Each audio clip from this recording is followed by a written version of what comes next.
अस्सलाम वालेकुम दोस्तों, मैं हूं साजिद अली और आप देख रहे हैं साजिद टीवी। इस वीडियो में हम डिस्कस करेंगे PSO पाकिस्तान स्टेट ऑयल यानी पाकिस्तान स्टेट ऑयल की निजकारी की कहानी।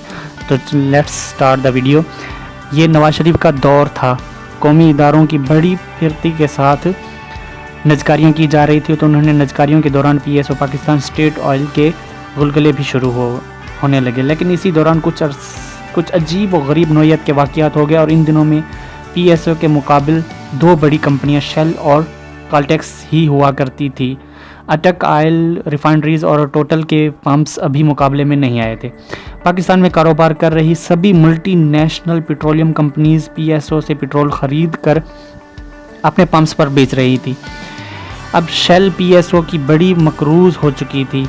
PSO ने अदम अदायगी की वजह से शेल को पेट्रोलियम सप्लाई से इनकार किया, तो शेल ने अपना पेट्रोल खुद बराह रास्त आलमी मार्केट से मंगवाने का फ़ैसला किया।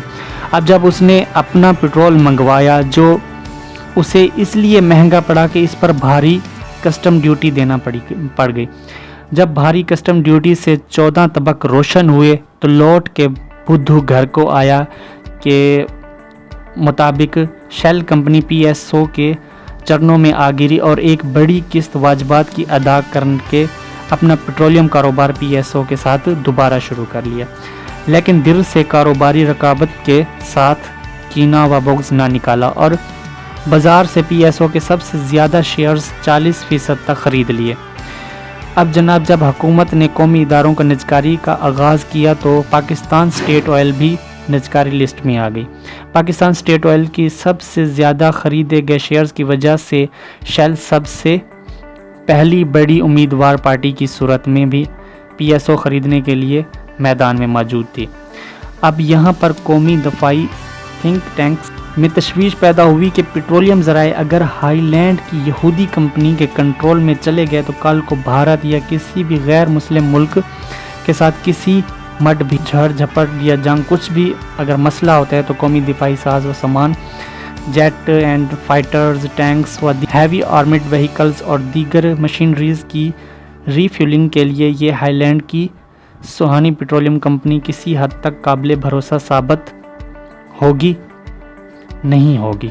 तो उन्होंने जब ये सोच गहरी तशवीश में बदली, तो फौरी तौर पर पसे पर्दा हाथ मुतरिक हुए और PSO की निजकारी रुकवा दी गई और पाकिस्तान स्टेट ऑयल को IMFE की डिक्शनरी के चुंगल से भी निकाल लिया गया और पाकिस्तान स्टेट ऑयल शेल बनने की बजाय पाकिस्तान स्टेट ऑयल की हैसियत में अल्हम्दुलिल्लाह कौमी दिफाई इदारों की मुदाखलत की वजह से ज़िंदा और जावेद मौजूद है।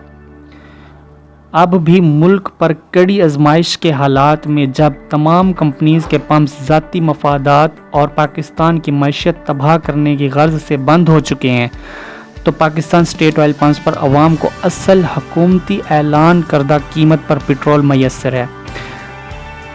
जबकि कहानी का असल पहलू ये भी है कि कभी नवाज शरीफ कौमी सलामती के मफादात को बालाई ताक रख के कौमी इदारे बेचता है, तो कभी आसिफ अली जरदारी कौमी मफादात को बालाई ताक रख कर बलूचिस्तान के सोने के कान भारतीय कंपनी को बेचता है। जबकि हर बार कौमी दिफा के ज़ामिन इदारों की मुदाखलत से ये फ़रोख्तगियाँ निजकारियाँ रुकवा दी जाती हैं। एक पाकिस्तान स्टेट ऑयल ही नहीं, बल्कि एटमी प्रोग्राम से लेकर ऐसे कई प्रोजेक्ट्स जो कौमी सलामती पर कंप्रोमाइज़ करके रूल बैक या फ़रोख्त किए जा रहे थे, उनके ख़िलाफ़ अफ़वाज पाकिस्तान की बर वक्त मुतहरिक हो जाने के सबब रोक दिया गया। इसलिए तो हम दिन रात चीख चीख कर अपनी नासमझ कौम को बताते हैं कि खुदारा इन सियासतदानों की खून गरमाने वाली जैली तकरीरों पर मत आओ, बल्कि अर्ज़ पाकिस्तान के लिए जानों का नजराना देने वाले, अर्ज़ पाकिस्तान के लिए इंतहाई फ़िक्र अंगेज़ सोच रखने वाले अपने मुहाफ़िज़ों के साथ हम कदम रहें। आज से आप अहद करें कि अपने कौमी सलामती के इदारों को भरपूर तायद करेंगे और अपनी कौमी सलामती के इदारों को मुकम्मल तौर पर अपनाएंगे और मल्टी नेशनल कंपनियों को कौमी इदारों से रकाबतों में उनकी हौसला शिकनी करेंगे। शुक्रिया। अल्लाह हाफ़िज़।